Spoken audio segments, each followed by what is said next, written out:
এই নির্বাচন আগামী দিনে যারা নন্দীগ্রামের উন্নয়নকে স্তব্ধ করে দিয়েছে, বাধাপ্রাপ্ত করেছে, যারা ধর্মে ধর্মে ভাইদের লড়িয়ে নিজেদের স্বার্থ চরিতার্থ করেছে, তাদের উপড়ে ফেলার নির্বাচন। আগামী 23 তারিখের ভোট প্রতিবাদের ভোট, প্রতিরোধের ভোট, প্রতিশোধের ভোট।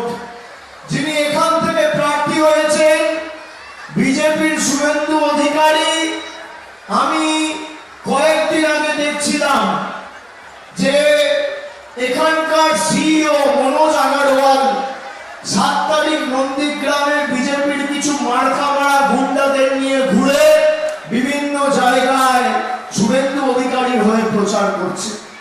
আপনি ভাবুন, এতটাই দুরবস্থা। এনআইএ কে দিয়ে তৃণমূলের কর্মীদের নোটিশ পাঠানো হচ্ছে, সিবিআই কে দিয়ে নোটিশ পাঠানো হচ্ছে, সিইও কে ভোট